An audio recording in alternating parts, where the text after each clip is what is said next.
ce projet de bateau atelier, c'est le prolongement en fait des deux sillages qui ont suivi mon parcours. C'est le sillage artistique et le sillage du voyage, et le voyage maritime en particulier. Et ce bateau, on pourrait le définir comme une résidence d'artistes itinérante, une sorte de villa Médicis itinérante, qui naviguera au long de tous les rivages du monde entier. Et à bord, mes invités, seront des artistes, mais surtout des écrivains, des philosophes, des chercheurs.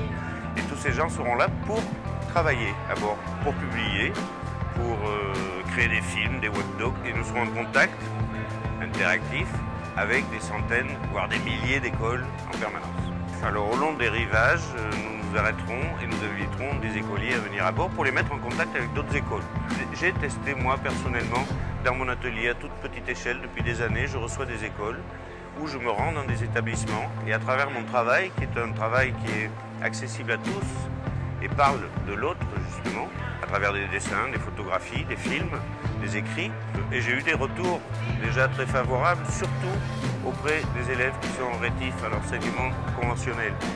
Et certains professeurs m'ont avoué que c'était la première fois qu'ils étaient arrivés à capter leur attention.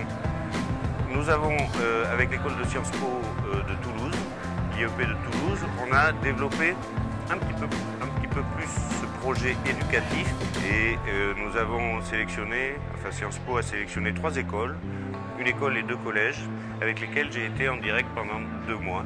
Je pouvais déposer des images quasi quotidiennement et des textes et des impressions que les professeurs pouvaient retirer à tout moment et suivre ainsi mon voyage. Et on a eu un bilan positif qui nous encourage l'année prochaine à vraiment essayer de faire une simulation, mais à plus grande échelle, au plus près de ce que sera le projet éducatif du bateau atelier, cette fois-ci avec 300 écoles. On est en train de faire l'avant-projet, de valider à la fois la construction du navire, qui est passionnant parce que c'est un autre volet, c'est le volet développement durable. L'objectif, c'est que ce bateau soit, on appelle ça émission zéro, c'est-à-dire que ce soit un bateau propre. L'autre projet, évidemment, est culturel, et il y a ce volet éducatif qui a pris une prépondérance sur ce projet qui n'était pas là au départ. Et aujourd'hui, on peut le faire, on peut imaginer un tel projet. Pourquoi il y a 5 ans, on n'aurait pas pu le faire? Lorsque j'ai remporté le Vendée Globe il y a 20 ans, on parlait à la PLU, c'est-à-dire à la radio. Pour communiquer aujourd'hui, les concurrents du Vendée Globe, on les voit en direct à la télé depuis leur bateau. Donc ces progrès permettent aujourd'hui d'envisager que ce projet s'accomplisse. Déjà, je travaille avec des écoles de Sciences Po, mais ça pourrait être des écoles de commerce dans tous les domaines, des écoles d'art.